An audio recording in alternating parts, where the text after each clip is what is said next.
जव पोखबा तक कणक कोन लुणबी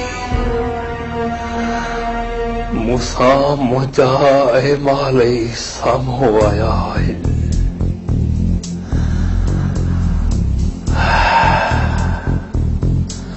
सावंत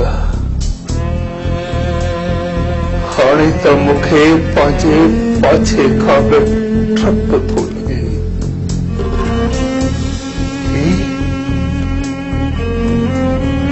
ही सभु मूं कंहिंजे लाइ कयो? पंहिंजी औलाद जे लाइ। हाणे त ईअं थो लॻे ॼण त मां परवेज़ ख़ान जे रस्ते जो वॾो पत्थर आहियां। रस हुजे हा को ॿारहों माण्हू तव्हां जी एतिरी ॻाल्हि ॿुधण लाइ बि न तरसूं हा। सिसी कपे अची अव्हां जे कदमनि में फिटी कयूं। मां छा करियां सावंत, मां छा करियां? परवेज़ ख़ान मुंहिंजो रक्त आहे सावंत, मुंहिंजो रक्त आहे।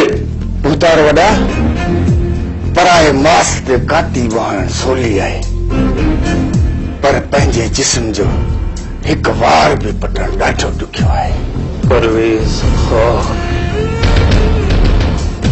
जेकॾहिं मुंहिंजो सर घुरे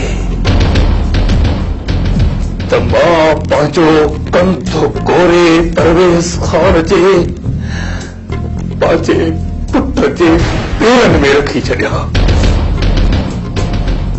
परवेज़ ख़ान जो रवैयो मुंहिंजी न्याणीअ ॾांहुं ठीकु कोन्हे सावंत, मुंहिंजी न्याणीअ ॾांहुं ठीकु कोन्हे। मां परवेज़ ख़ान जे सीने में पंहिंजनि हथनि सां पाण गोली हणंदुसि। सावंत सुल्तान खान जे हथनि जा हथियार चिकन सुठायो कोन्हे। सुल्तान खान जे हथनि हथियार जो जंहिं दबाइण छॾियो कोन्हे।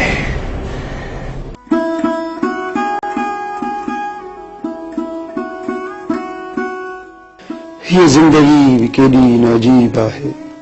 हर हकीकत ख्वाब जहिड़ी ऐं ख्वाब हकीकत जी कुख मां फुटी निकिरनि।